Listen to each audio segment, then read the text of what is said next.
Hurricanes, you got to show me some fight because I think they're getting swept. I think it's over.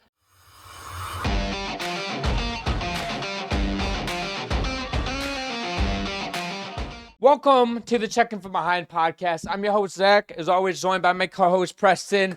I'm going to start this off right away with Stuart fucking Skinner.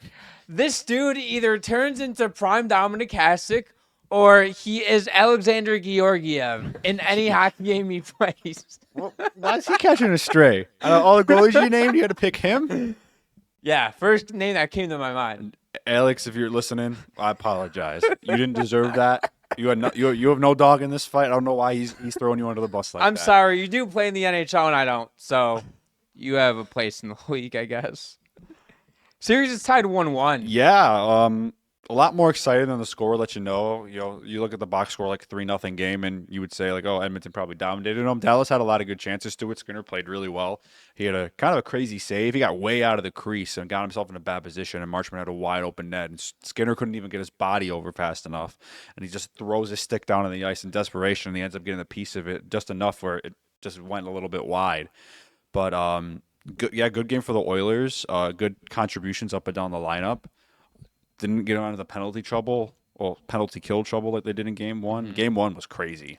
Game 1, so the Oilers pretty much dominated the game. Oh, they were dominating the game. Like I was watching the game and go into this like after second intermission, they were up 3-1. I was like, they're gonna win. Yeah. Like if they play the third period like this, they're gonna win. And then they proceeded to take 3 straight penalties and allow 3 straight power play goals within the first 5 minutes of the period. Yeah, it was pretty bad. I was watching the first 2 periods and I ended up getting ready for bed or whatever, and I come back and all of a sudden, because you said something in a Checking From Behind Discord group chat with me and Chris, yeah, and then I look at it, and then I look at my monitor over there. I'm like, it's 4-3, and I was like, what the fuck happened? The Oilers forgot how they were taking stupid high sticking lazy penalties. The one call I didn't really like. It was like a hooking call. Okay. It was kind of guys got tied up. They don't call that most of the time. It is what it is. Still got to kill. It doesn't not an excuse to not kill 3 straight penalties. Like that's bad. That's very bad. Did you see the fate? Well, there was a clip that was surfacing of McDavid and Draisaitl on the bench after the game, and they were sitting there like in the blank space, and Draisaitl gives McDavid a side eye like that. They both did it at the same time. Better that happens in Game 1 than like Game 7. Yeah, because yeah, but it was a really good game. I don't expect Edmonton to make mistakes like that. They made adjustments. They did make adjustments for Game 2. They had another good power play goal. Ryan Nugent-Hopkins, who's kind of been quiet these playoffs. He's starting to pick it back up. But they're just going to, like I said, contributions up and down the lineup.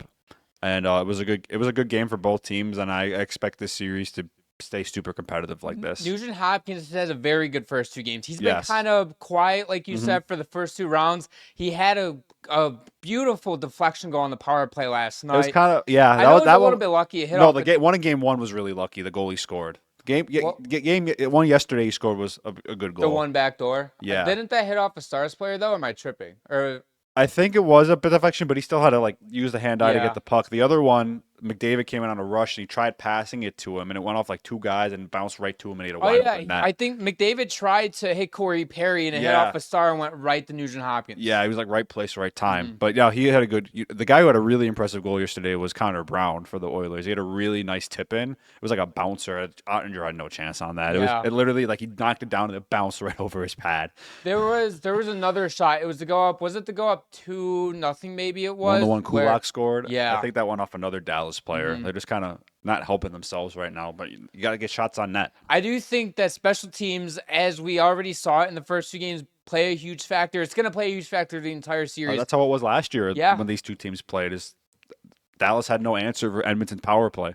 And right now, Dallas' power play, I think they're 2 for 6 or 2 for 7, which isn't bad by any means. Well, they have 3. They have 3? They scored 3 power play goals in the first game. No, I'm talking about Edmonton. Oh, Edmonton. I thought I saw you Did said I say Dallas. I thought you said Dallas. If I said Dallas, I meant Edmonton. Sorry, guys.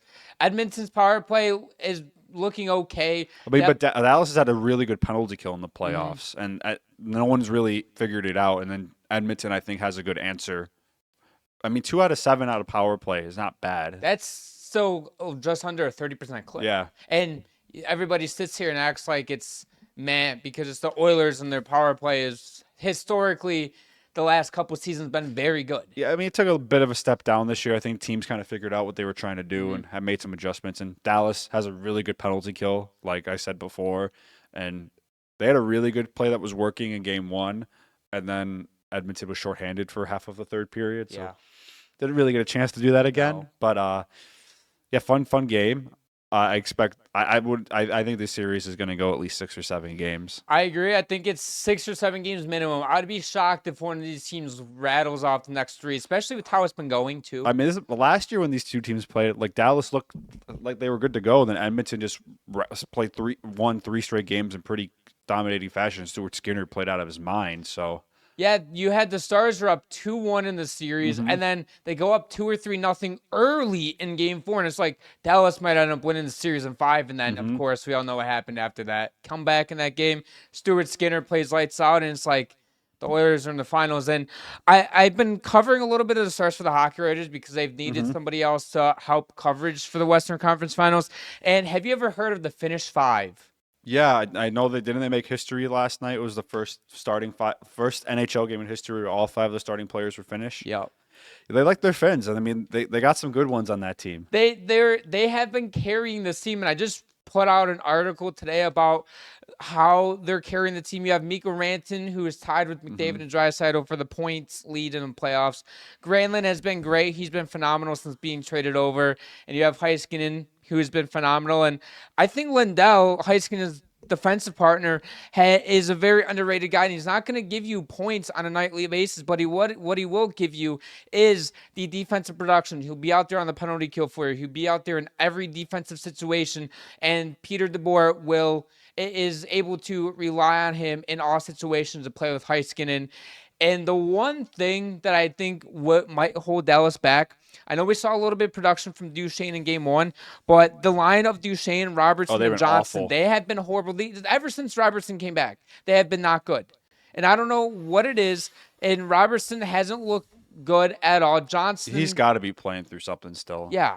I mean, Heiskanen looks good. Like I thought he had a really good Game 1. I thought he looks kind of back to himself. Yeah, Robertson he's been invisible. And it's not like he's been creating scoring chances or creating havoc in the defensive zone or whatever. He's just not doing anything. It's just like he's doing cardio out there. And every time he gets the puck, it's just kind of like he throws out a no man's land, or he doesn't have a purpose with it. And I like the point that you brought up. He might have come back from the injury a little bit early, and I didn't feel like there was a rush for him to come back. No, I didn't think so either.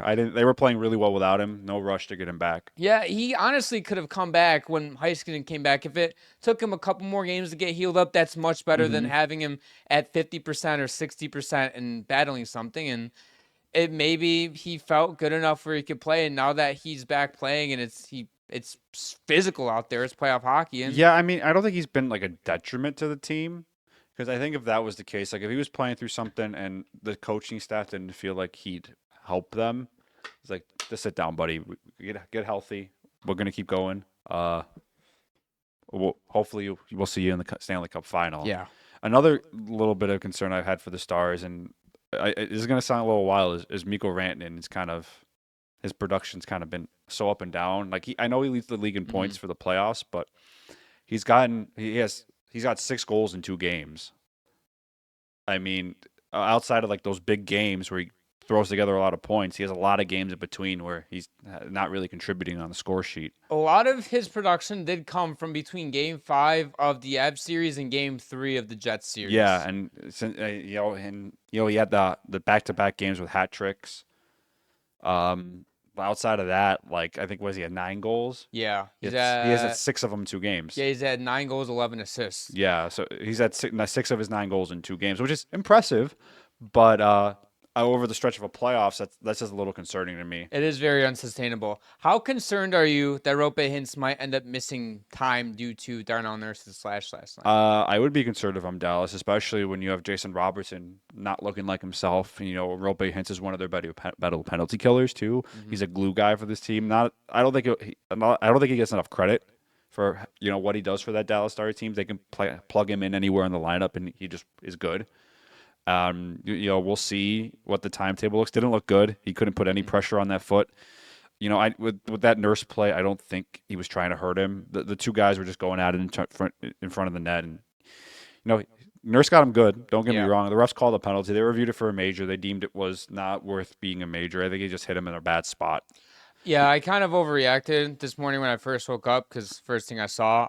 But It going back at looked it, really bad. Yeah, and looking back at it, I think it was a thing where Darnell Nurse just tried to do it on his shin pads. He missed, hit him in the top of the foot. Yeah, he hit him right in the place where there's no padding. Yeah, that it's a tough break for Rope, and I mean, He did not return to the game. So. Not a dirty play. And he left the arena in the walking boots, so not good. And I'm not a huge fan of social media in general, but I'm also not a huge fan of seeing people on social media saying Rope and Hinch should get a fucking Grammy for that act, or an Oscar, because they were like, dude's flopping around like a fish out of water. I will say with like foot and ankle injuries, like it's easy to laugh at somebody when it happens, but they hurt, man. Like I remember I was playing catch with one of my friends, and I was going to catch. We were playing on the street, and I went to go catch the ball, and I didn't realize I stepped in the curb and I rolled my ankle. I thought I was like dying. Like I was like grabbing my ankle, like. And I was fine like 20 minutes later. So like in the moment, it hurt. You can't put it. It hurts to move. It's so tight, and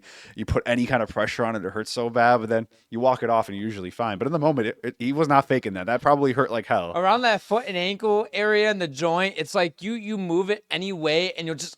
Especially once it starts swelling too. Yeah. Like you're not moving that thing for at least a day. You're not putting that shit in a shoe. You're gonna. That's painful. And I don't think. Yeah, he wasn't acting when his teammates had to carry him off the ice, but he couldn't put any pressure on his foot. Like that, he's not faking that.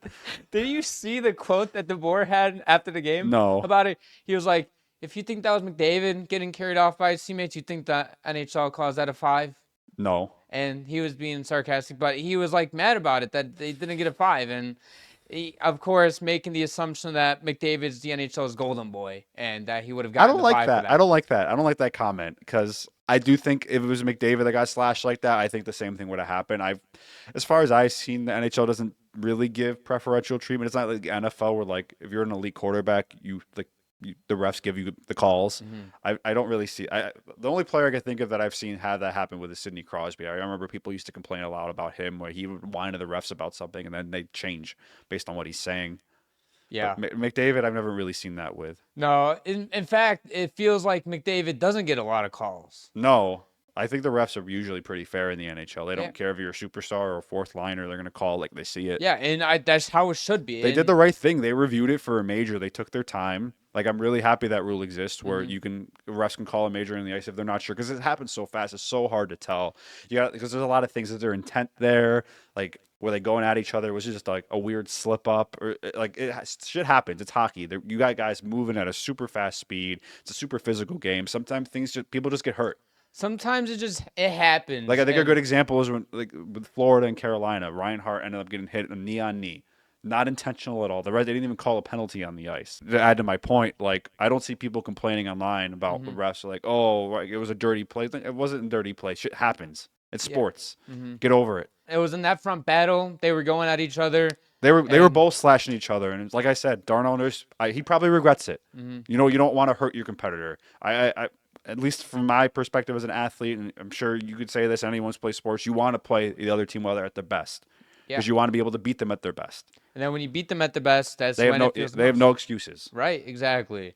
And if Rope, I'm assuming Rope is going to miss the remainder of the series. I'd imagine he probably missed the game tomorrow. Oh, he most definitely will. And of course, we'll see what the results come back when they do more testing and stuff. And best case scenario for the Stars, he's just out for a few games and we'll be back. But I mean, we'll know for sure if he makes the trip to Edmonton. If he doesn't go to Edmonton, it's probably rest of the series. Yeah, for sure. Let's hop over to the next series, Carolina, Florida. Florida's up 2-0. Sorry, I'm falling asleep. This series, Carolina, can we please make this a effing series and win Game 3 tonight? This is not like the 2023 Conference Finals where Hurricanes and Panthers are going back and forth, but the Panthers, they just kept winning 1-goal games and it was close. The Panthers they're blowing them out. Yeah, they're blowing them out. It's nuts. I think it's a combination of the issues the Hurricanes have had the last few times they made the conference final or where they've gone on deep playoff runs. Like, last year when they lost to the Rangers, that they couldn't fucking score. Yeah. I don't know what this team's issue is because scoring wasn't really an issue against the Capitals. No. It wasn't really an issue in round 1 against the Devils. I get the Panthers are a really good team. They have one of the best goalies in the league, the defending champs. But you want to beat the champ. You want to be the champs. You got to beat the champs. And the Hurricanes do not look up to the task. They don't, and I don't specifically know if this is a coaching thing where Maurice just is flat out coaching Brind'Amour, or if this is a, you know what, are the players on the ice just are not getting it done at this point. Because when in game 2, when they were down 3-0 going into the second period, they panned to Rod Brind'Amour right away. That dude, not only did he look pissed, but he just went off to the locker room right away. Just fucking stormed off of there. And I can tell you right now that seeing how Rod Brind'Amour is with the media and his personality outside of the team and everything, there is no way in how that dude did not fucking take it to them, and they still end up getting booed off the ice after every period and lose 5-0 in game 2, and it's pathetic. I mean, I think Rod Brind'Amour is a great coach. You know, what he's done with Carolina has been amazing. But, you know, we've seen this every year when they've gotten eliminated in the playoffs under him is failure to adjust their game. When Carolina's at their best, you know, they're really physical. They're forechecking, backchecking really hard. They're not giving you an inch. They're shooting the puck every single time they get a chance to. And Florida knows how to play against them. I mean, they beat them 2 years ago in the conference final. And it was tighter games. But, you know, Florida, I think a good example is, you know, round 1 against Toronto. They were down 2-0 in the series. Toronto looked like the better team. And Florida completely flipped that series on its head and kicked the Leafs' ass to end in Game 5 and Game 7. I know a lot of people can shit on the Hurricanes for losing 14 straight Eastern Conference Finals games, but in this series, you brought it up, the Panthers are showing us why they shouldn't be doubted, why they have back-to-back Eastern Conference Finals champs, and why they are on the cusp of going to the third straight finals. It's because this team is so resilient, they find ways to win, and the Panthers have been the Hurricanes' first big test, and the Panthers are sweeping them up like it's nothing. If my favorite team was the Panthers, I would absolutely love how they're playing and the way that they play, and Paul Maurice is the best coach in the NHL, and I said the best because, I mean, look at what the Panthers are doing. He's a top 3 coach in the league right now for sure. Like, he's up there for sure. I think Bruce Cassidy's an excellent coach. Chris Knobloch. There's a lot of really good coaches in the league. Peter DeBoer is a great coach, but I think, you know, you can make the argument for Paul Maurice being the best coach in the league right now, though. Yeah, and John Cooper is too, of course. We're not going to name off every single coach because that's there's a lot of good coaches. There are a lot. And if we're forgetting your favorite team's coach, we're sorry. They probably suck. If we're not naming your coach, your team sucks. I love that. I just don't get it with the Hurricanes because they've shown they're a good team with the way they took care of business against the Capitals. Like, they didn't fold. They kept to their game, and you know, Washington could not handle it. Even Logan Thompson played out of his mind. Frederik Andersen played better. And I don't think it's on Frederik Andersen the reason why they're getting blown out is his team's not doing much to help him. He's getting no help back there, and there is no goalie that would succeed against this Panthers team in this Eastern Conference Finals with how the Hurricanes are playing. I mean, it's just crazy because Toronto, you know, with how everyone's talking about the Leafs right now, like they're the worst team of all time. Like, they took them to 7. Yeah. They had a chance to win that series. And I don't even think I don't think the Hurricanes will win a game. I think if they have to win tonight. So at the time we're recording, they play tonight. By the time this is up, the game will be already over. So you'll know by now if the Hurricanes did win Game 3 or not. I kind of would be shocked if you get your ass kicked in Games 1 and 2 at home, and then you have to go to Florida. Yeah, good luck, buddy. And the Cats are without Reinhart tonight. Yeah, but you know what? I don't. If I'm the Panthers, I'm not worried. No, I'm not worried either. Your depth has been showing up the whole playoffs. Everyone does their job. No, everyone stays on assignment. I got to see something. Hurricanes, you got to show me some fight because I think they're getting swept. I think it's over. There's no moral There's victories. no fight. Yeah, there's no fight in them, and they don't have room for more victories. You can't lose tonight's game 4-3 in double overtime and be like, man, we were right there. No, you win that, dude. There's no room to be like, man, we were so close and you just couldn't get it done. I mean, you could say that the first time they made it to the conference final when like they had no business being there and they got swept by the Bruins. Yeah. Like, okay, we're a young team. Not a lot of people even have them making the playoffs that year, and they go all the way to the conference finals. Like, you know what? We'll be back. And they got back, and then they got their ass kicked again, and now they're back again, and they're getting their ass kicked again by that same team. Yep. So I think it's just they got to. If they end up losing the series, I think you got to really look at making a major change. You have to make Not some. saying fire the coach, but they tried doing that and bringing in Mikko Rantanen. Didn't work. They brought in Jake Gensel last year. Didn't work. I don't know. I don't know if it's a style that suffocates the star players or if there's some reason why they don't want to be there. I know Hurricanes fans hate people saying, like, bringing up this narrative that, star players don't want to be there, but they need a star player really bad, and it's been part of their issue. Can you imagine them with Mikko Rantanen right now? It would be solving a lot of their issues, I think. It would be. If Rantanen wanted to be in Carolina, it was exactly what they needed, a game breaker, top line scoring winger. And if you're the Hurricanes, let's say you get swept. Hypothetically, you get swept because I think they'll get swept do you too. go big game fishing for Mitch Marner? You have to. You have to go. You have to put in all of your chips towards Marner. And listen, I don't want to go off track with this, but Marner would be the most hated man in Toronto if he went to Carolina. I think they're going to hate him no matter where he goes. No, Carolina. He turned down a trade that would have gotten the Mikko Rantanen, but also Rantanen didn't want to stay in Toronto anyway, so he would have walked anyways. So again, but I think Toronto was fine with doing that because if they were going to be fine with letting Marner walk. Okay, you do 1-for-1 if you think Rantanen makes you better for the playoffs this year. Yeah, and Marner. And who knows? Maybe he likes it and he decides to stay. Yeah, who knows? Maybe. I don't know. I mean, Marner had the right to say no to that. He had a full no trade protection. He has I'm pretty sure he's a pregnant wife or something like that. I know he's married and talk to the family. Doesn't want to do it. Sorry. There's nothing wrong with it. They gave him the protection for a reason. I don't see why the Leafs fans have to take it personally. It's a business decision. I mean, the Leafs fans take everything personally. They do. So. They lose one game, they're like, this team fucking sucks. It's wild the amount. I don't think I've seen any team talked about more during the conference finals than the Toronto Maple Leafs, and they're not even in it. Yeah. It's disrespectful to the 4 teams remaining. I get they're probably the biggest market in the NHL when it comes to hockey. They have the most media coverage, I think, out of any team.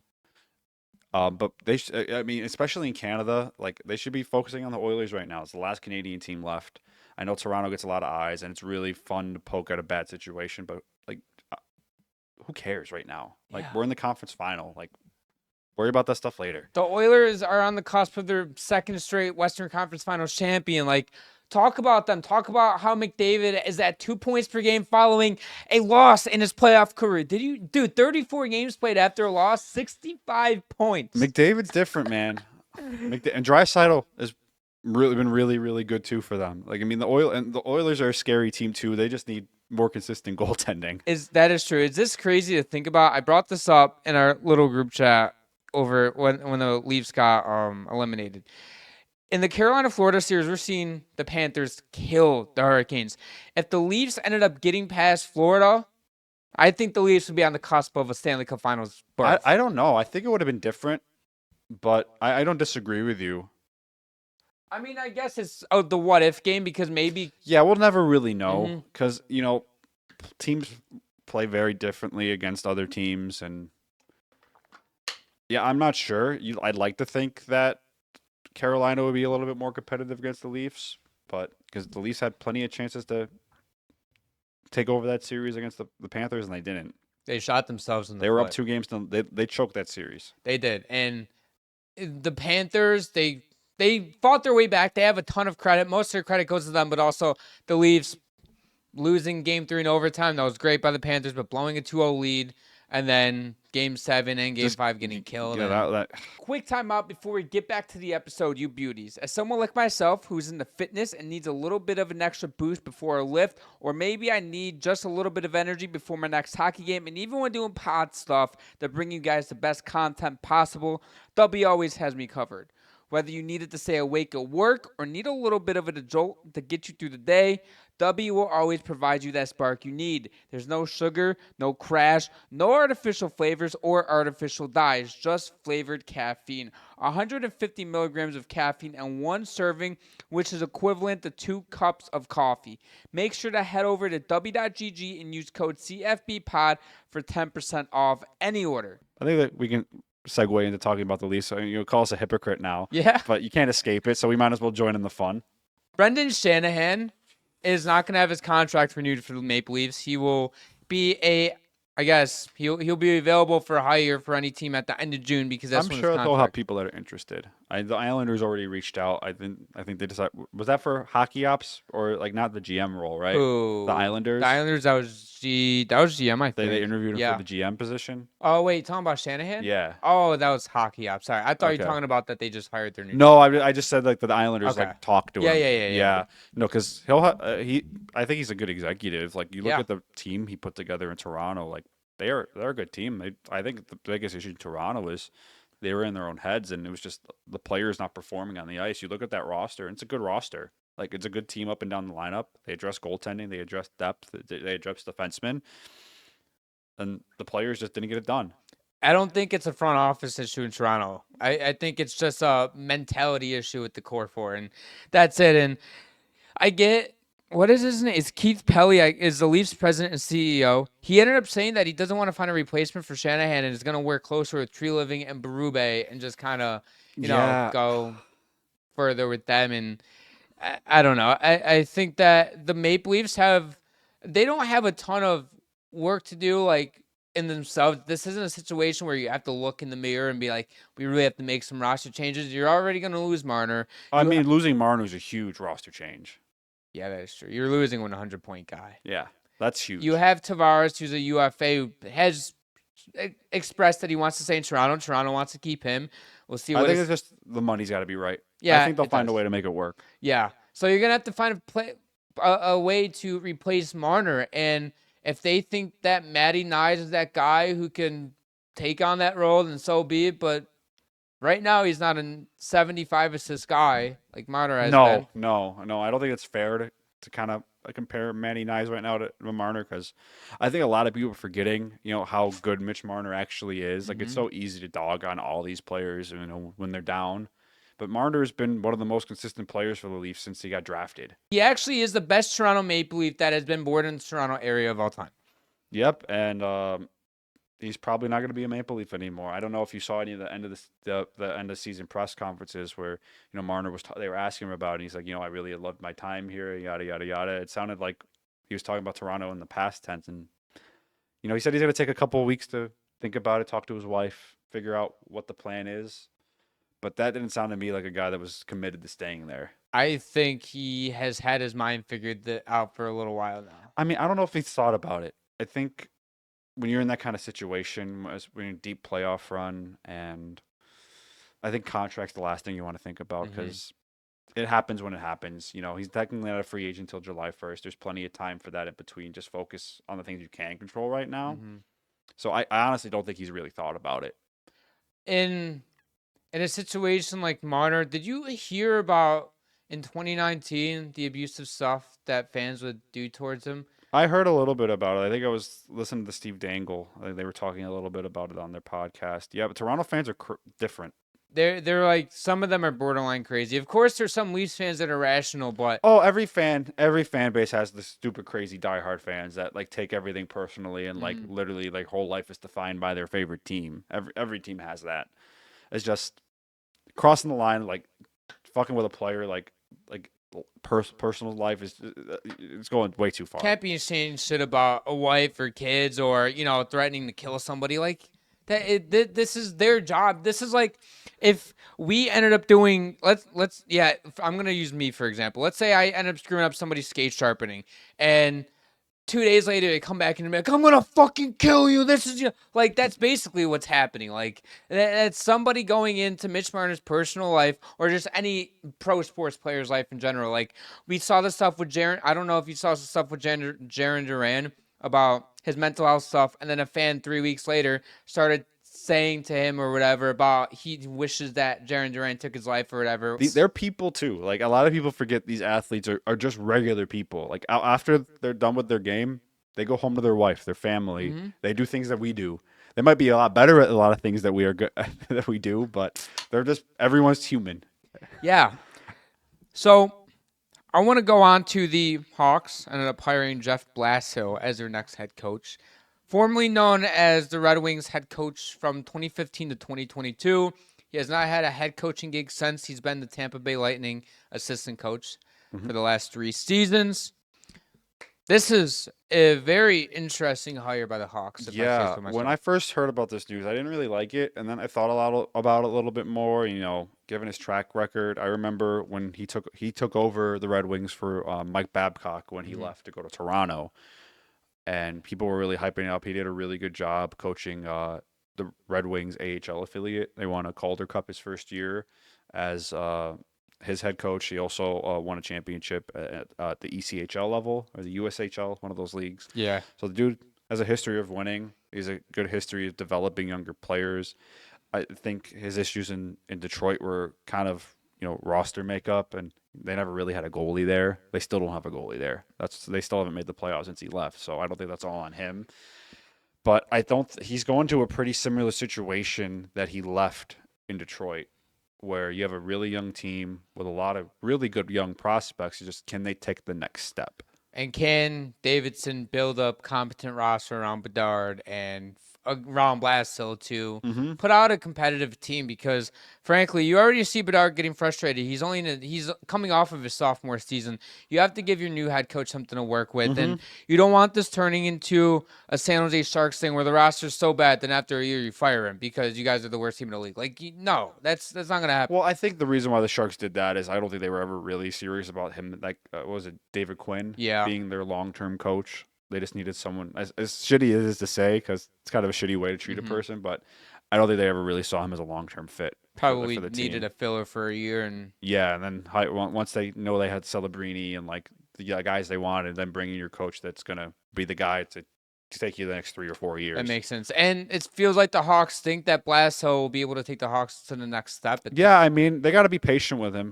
The Hawks have a lot of work to do still. They're nowhere near ready to be a competitive team. Their defense is a mess. I think they might have the worst defensive core in the league. I think them and San Jose are probably both the worst in the league.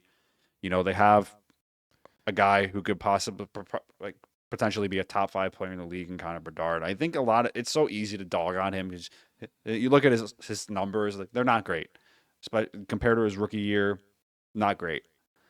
But just look at how bad that team was around him. He's on an island. How do you expect a 19-year-old kid to carry the load of a whole team without anybody around him? Crosby had Malkin. He played a year with freaking Mario Lemieux. McDavid had Taylor Hall and Ryan Nugent-Hopkins, former number 1 overall picks to help him shoulder the weight. Bedard is nothing. When your top line is Teuvo Teravainen and Tyler Bertuzzi playing with you, you got a problem. And I love Nick Foligno's there as the captain to guide him along, but he's no Taylor Hall and McDavid got drafted, and Nugent Hopkins, and he's no Malkin and with Crosby and yada, yada, yada. And they just have to get somebody for Bedard and Mitch Marner, Brock Besser. Go, just get one of those guys. They're going to go big game hunting. They got a ton of money to spend. I wouldn't shock me if they threw money. They're just going to throw money at their issues for now. Like, they're going to go after the top guys available. They also desperately need a goalie. Really bad.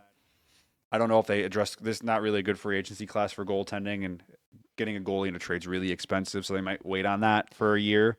Yeah, I mean, you could wait it out with Spencer Knight for the next 2 years at $4.5 million. Yeah, we'll see if he gets better. He did look good when he first got into Chicago, and then when you're playing in front of that defensive core after the first 2 games, it's a tough place to play for any goalie. I mean, I thought Peter Mrazek was doing a good enough job there, keeping them in games. I mean, even Seth Jones said that before they traded him away. It's like, if it wasn't for our goaltending, like, we'd be even worse. Yeah, that was the game where they ended up losing 2-1, but they allowed like 50 shots again. I think it was like 50-10 in shots. It was Soderblom made like 40-something or 50-something saves, and they had like 15 shots or whatever it was. And Seth Jones had it right. And there's a lot of work to do with this roster, but also I think they do have a couple of good pieces. But also the key is drafting well, and they have and a then top developing. 3 pick this year too, so they're going to get another really good player. If they get a Misa, they're going to get a Misa or Higgins. And they both might be NHL ready this year. Misa might be going to college. We're not sure. I think Higgins will probably be in the NHL next year. You have a Levshunov who's going to be up, I'm assuming, next season. He played some games at the end of the year for the Hawks. Yeah, he did. You have a Frank Nazar, and so the core pieces and young pieces are there. Just about developing them and then building the rest of the team around them. Yeah, no, they got some work to do, but I think Jeff Blashill is a good hire. I don't mind it. I did not think of him at all when I would think about potential coaches. I kind of forgot about him, but I think he'll do a decent job there. Off the radar pick, but congrats to him for getting a job. Yep. We have the Islanders hiring Mathieu Darche as their next general manager. I didn't expect this either. He was their president. He was the Lightning president of hockey ops, and he ended up coming in there in 2019, winning back-to-back cups with them, 3 straight cup finals appearances, and I genuinely enjoy this hire Yeah. for the Islanders. Yeah, I mean, he's coming from an organization with a history of winning. I think, Tampa Bay has done a really good job staying competitive. 3 Stanley Cup finals in a row, 2 back-to-back cup champions. Coming from a winning organization, he's been under, Tampa's kind of had a pipeline of GMs too. Like Steve Yzerman kind of built that team. And then Julian Brisebois, I probably said it wrong. He kind of took the final steps to get that team into real cup contention status. And, a lot of the times with these teams, this happened in Colorado, where Joe Sakic was the GM. He ended up stepping down, kind of, I don't know, promoted or he stepped out of the GM role to allow their current GM, his name's eluding me. McFarland? Yes, McFarland, and to kind of take over the GM role because they didn't want to lose him. Mm-hmm. And that might be a situation similar to Tampa where he was kind of like the guy underneath, and he's done a great job because assistant GMs and guys underneath the GM do a lot of the heavy lifting for the GMs. The GMs always have the final say, but they can't possibly do everything. Yeah, a lot of them end up running like the AHL teams, and honestly, considering how Tampa has no farm system at all, their AHL team's pretty competitive. It's mainly filled with a bunch of AHL vets, like not NHL guys, but they're a competitive AHL team. So, I mean, there's something for you. This roster for the Islanders has some work to do. Yeah. But I if I'm an Islanders fan or media person, whoever, I'm confident in Darche that he can do it. Just finally feel like the Islanders are finally taking a step into the future and hope so. Not playing like it's like the early 2000s anymore. It does help that they have the number 1 overall pick. And that does help a lot. It helps a ton. I mean, they really lucked out. I don't know what it is with the draft fires this year in the NHL and the NBA. 2 teams that had no business winning the lottery ended up winning it.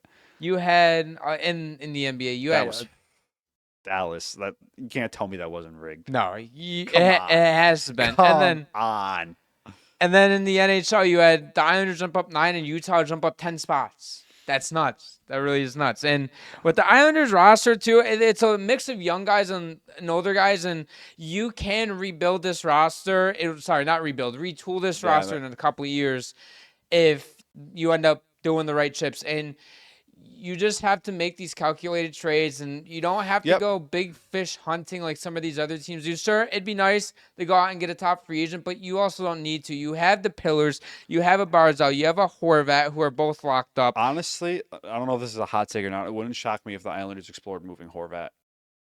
I wouldn't hate that if I was. I'm not a fan of the contract. I know him not having Barzal playing on a line with him kind of hurt, but that trade always felt weird to me, even when they did it in the first place. Mm-hmm. It kind of felt like just throwing shit at a wall to see if it was because they were just desperate to make the playoffs. They ended up making the playoffs with Bo Horvat after he got traded there. JG Peugeot was probably playing his last few. Does he have a year left on his contract? He has a year of 5 left. Yeah, they'll probably end up trading him at the deadline, eating half the contract or something. You could start kind of moving out some of those older veteran players, getting them some younger pieces, some draft picks. But the thing that is going to put them above all, I think this is the main reason why they're not going into rebuild instead of a retool, is they have Ilya Sorokin. Interesting. That guy's too good to rebuild your team. Do you think having Sorokin with Dobson and Barzal, those are your 3 guys you have to build around? Those are their pillars right now, and they're going to add a 4th one with their number 1 overall pick. Yes. Which I'm assuming is going to be Schaefer. I mean, we'll see. Can't go wrong with Schaefer, Misa, or Higgins. You can't go wrong at a potential number 1 defenseman. They're so hard to find, and Dobson's great, but you take this kind of reminds me of like the Sabres and Dahlin. I'm not saying Dobson's as good as Dahlin, but the Sabres couldn't say no to Owen Power. Just the defenseman at his size. Schaefer's not nearly as big as Owen Power. I would like a top 4 of Polak, Pelech, Dobson, and Schaefer. And then you have a good mix of like offensive guys. Like Pelech's a pure stay-at-home defenseman. And then you have Scott Mayfield and Alexander Romanov, who can be your bottom pair guy. And then that's not a bad defensive unit. The issue with the Islanders, they had scoring issues too. Yeah, and maybe Darche wants to make a good impression and makes a big splash, whether it's some free agency or whether it's a trade for some scoring help. Especially because the draft is the last Friday in June. Let's say they do go to Schaefer with plans of going out and getting a forward to help up front. I don't think that's technically a bad plan either, to be honest with you. Yeah, I think getting the number 1 pick just really kind of saved them. I'm going to be completely honest with you because, you're still getting a good player at their original spot where they were at 11. Yeah, 11, yeah. Like but they probably weren't going to be in the NHL for 2 or 3 years. Now, at the end, I mean, if you pick Schaefer, he might go to college for a year. You'll probably get him the year after that. I wouldn't really worry about that. No, I wouldn't. And who knows? I guess we'll see. I mean, they could pick a center in Misa or Higgins or take one of the top wingers off the board. That's the beauty of having number 1 pick is you can pick whoever you want. And whoever they feel like will be the better prospect that they'll take. Not the greatest draft to get the number 1 overall pick in, but you know what? You take it when you can get it. Exactly. Any number 1 overall pick is a blessing. Yep. Unless you pick Nail Yakupov. That is true. Might be the worst number 1 overall pick ever.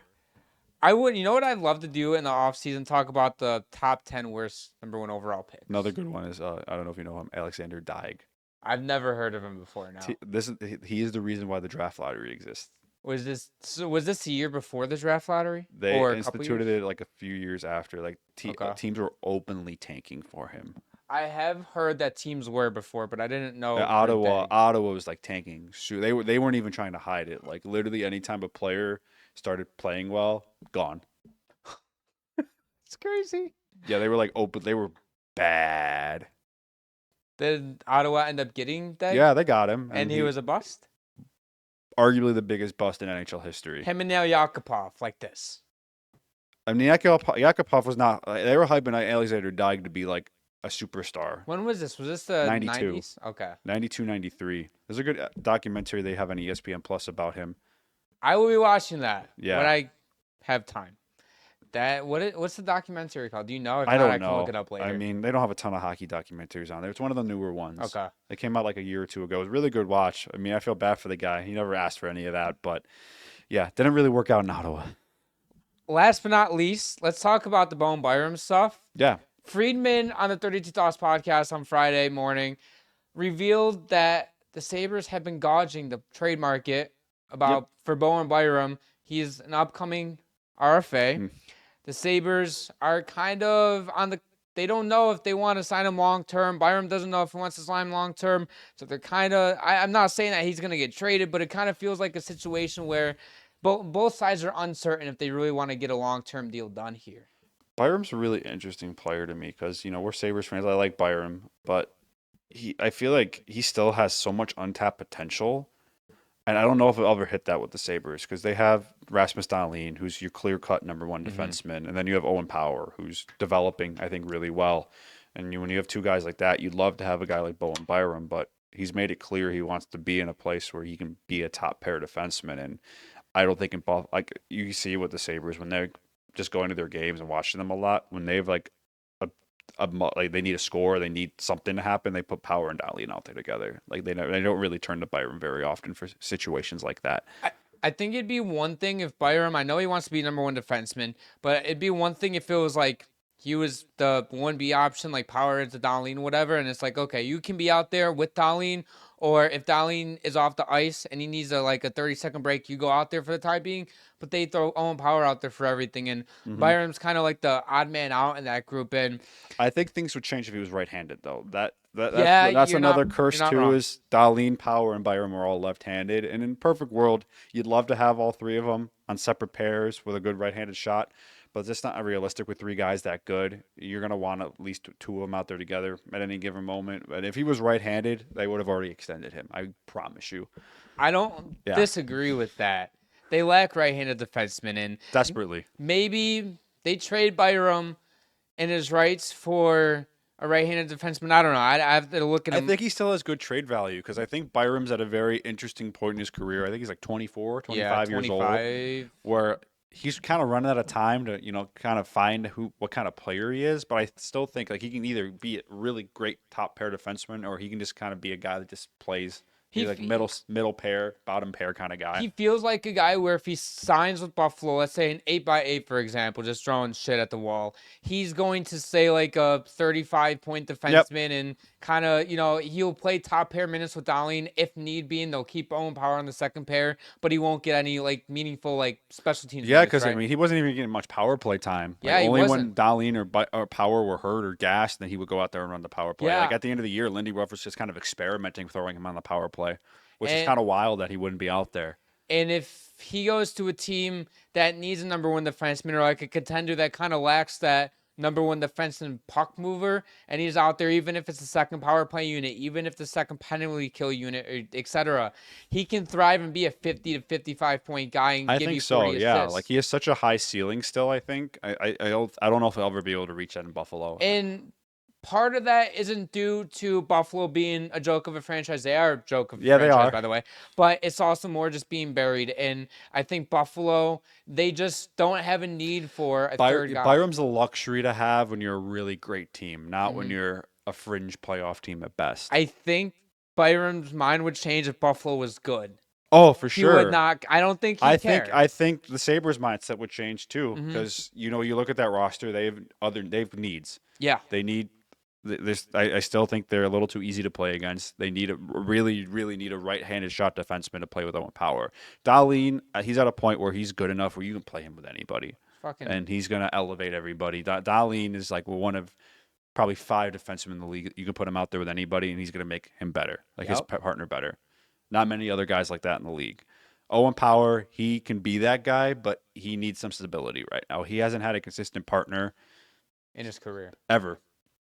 I think his best right-handed defensive partner by play, not even shitting you, Jacob Bernard-Docker. Yeah, he's the best right-handed shot defenseman on the team, and that's no slight at Bernard-Docker. He's good, but he shouldn't be a guy to give you 19, 20 minutes a night. No.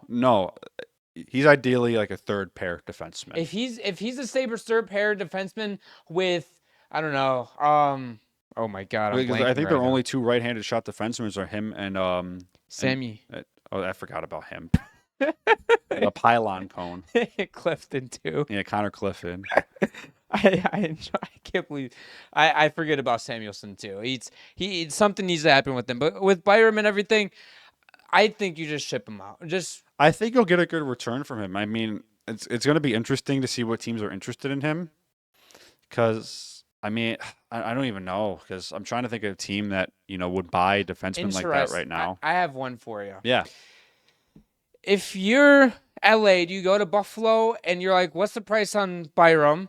Buffalo's probably going to ask for a right-handed defenseman back, right? What if I think I know where you're going with this. Jordan Spence? Did you think I was going to say Brant Clark? LA is not giving up Clark. They're not giving up Clark. I mean, if I'm Buffalo, I'd ask. Yeah, of course you want to start high. But if LA's I even throw in a draft pick too. I did a mock trade. It wasn't for Brant Clark, but I did something along the lines of Bowen Byram and a 3rd-round pick for Jordan Spence and Alex Turcotte, I think it was. Or maybe it was without the 3rd. I don't know. Either way, Buffalo would get Spence and Turcotte, and you would get Byram in return. And maybe you could look at that and think that Buffalo's kind of getting fucked because Byram could be so good. And Turcotte hasn't had a great NHL career, but Turcotte has less than 80 games played in his career. I think Byram's getting traded for another defenseman.